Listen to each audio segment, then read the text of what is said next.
Thump! Spencer landed on the floor. The unexpected fall left him feeling a bit stunned. He shook his head and crawled to the edge of the bed. He looked back to where his portal glowed softly. Note to self, lower the portal 6 inches, he whispered. Mary heard the thump from under the bed. She sat up in bed, frightened. Then she heard a soft, whispering voice. She froze for a moment and then rushed toward the door. She looked back quickly and exited the room. Spencer crawled out from under the bed just in time to see the little girl rush to the door. She glanced back at him and gasped. Spencer gasped, "Oh no, she saw me." Mary shook her mum's shoulder. "There's a monster under my bed. Can I sleep with you?" Her mum roused. "Shh, come on in." Mary's mum stroked her hair. "Think of nice things and go to sleep." After a while, Mary drifted off to sleep. "There was a monster under my bed last night," Mary told her brother Fred. Fred started to giggle. "There's no such thing as monsters." "I saw him," Mary said. From the kitchen, Mum said, "Finish up quickly and get dressed. It's almost time to go to school, Fred." "Today is pajama day, Mum," Fred said. "Then pick a clean pair out of your drawer," Mum replied. "I'm leaving, Mum," Fred called to his mother in the kitchen. "Have a nice day, hun," she answered. Fred turned to his sister. "There's no such thing as monsters." "Is too," Mary said. Fred left, still giggling at his sister. "He had green skin," Mary told her mum. "I have an idea. Let's draw the monster." She picked up a piece of paper and began drawing the monster Mary described. "He has red eyes," Mary said, "and horns on his head, and he has pointy teeth." Mum continued to draw the picture of the monster. "He has a really long tail," Mary says as she holds her arms out.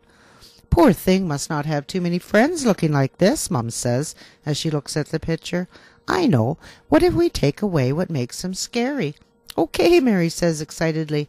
"What if he has his horns removed?" Mum suggests. "Yeah, and what if he has pink skin? Hey, how about we give him blue eyes?"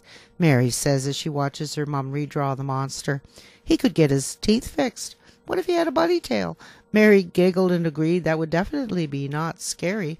"I guess he needs to go see an ophthalmologist, a dermatologist, a plastic surgeon, and a top-notch dentist," Mum said, giggling.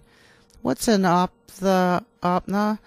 Mary struggled with the words. "An ophthalmologist is an eye doctor, and a dermatologist takes care of people's skin." "We should show him our drawings," Mary said. "That's a good idea," Mum agreed. Mary held up the 2 drawings. "Will you come with me to put them under the bed?" "Of course," Mum said. Then we had to get ready and go shopping. Off they went to put the papers under the bed. Mary placed the 2 pages under the bed, and off they went shopping. After a busy day with Mum, Mary had almost forgotten about the monster. That evening, as bedtime approached, Mary went up to get ready for bed. "Mum, come quick! The monster took the drawings." Mum looked under the bed, and the pages were nowhere to be found. Fred was playing a trick, she thought, so she called him in. "Did you take our drawings?" Mum asked. "No, Mum. I just got home from Donnie's house," Fred replied, puzzled. Mum frowned. "Well, it's almost bedtime. Get yourself ready." Fred grumbled all the way to his room. "Every time Mary loses something, I get blamed." As he closed his door, he thought to himself, "Well, she is fun to tease, and I guess I do tease her a lot." He shrugged and started to get ready for bed. After all that happened, Mum let Mary sleep with her that night. The next day was busy for Mary. She was in school, so the day went very quickly. That evening bedtime approached, and Mum wanted Mary to sleep in her own bed, so she went with her to get ready. She opened the door, and they both heard a rustle under the bed. Mum flipped on the light and gasped. Mary hid behind her mother, peeking out. There, standing beside the bed, was the monster, but he had had a makeover and looked like their drawing. He had pink skin, no horns. His teeth, although larger than usual, were straight and white. There was no sign of a tail. "Look, Mum, he's not scary any more," Mary giggled nervously. On the floor beside the monster there was a wrapped present and a white envelope. The monster struggled but picked up the gift and gave it to Mary. He smiled up at her and went back for the envelope. Mary took the gift and hid behind her mother again. The monster approached Mary's mum shyly. This was the bravest thing he'd ever done in his life, he thought to himself as he handed her the envelope. Mary's mum reached down and took the envelope from the tiny creature. "Thank you," he smiled, and rushed off toward the bed. He hesitated briefly at the bedside, then smiled and got down on his hands and knees. As he crawled under the bed, Mary and her mother started laughing. He had a bunny tail, and it wiggled as he crawled. Mary opened her gift.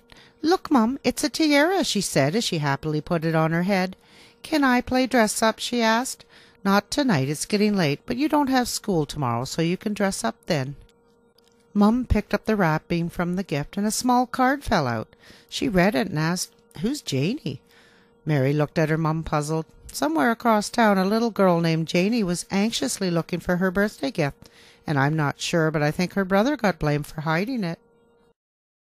Mum then remembered the envelope, so she opened it. She pulled out 7 tiny pieces of old paper. They looked like bill statements, written in a strange handwriting. Mum read each one in disbelief. Dr. Eyeball, optometrist, $145.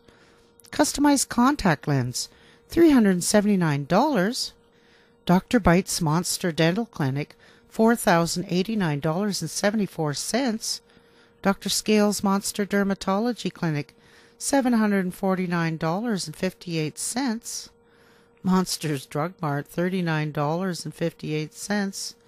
Dr. Dread Monster Plastic Surgeon, $7,599.99. Prosthetic Tail, $429.99. Balance due upon receipt? What the? Mum said.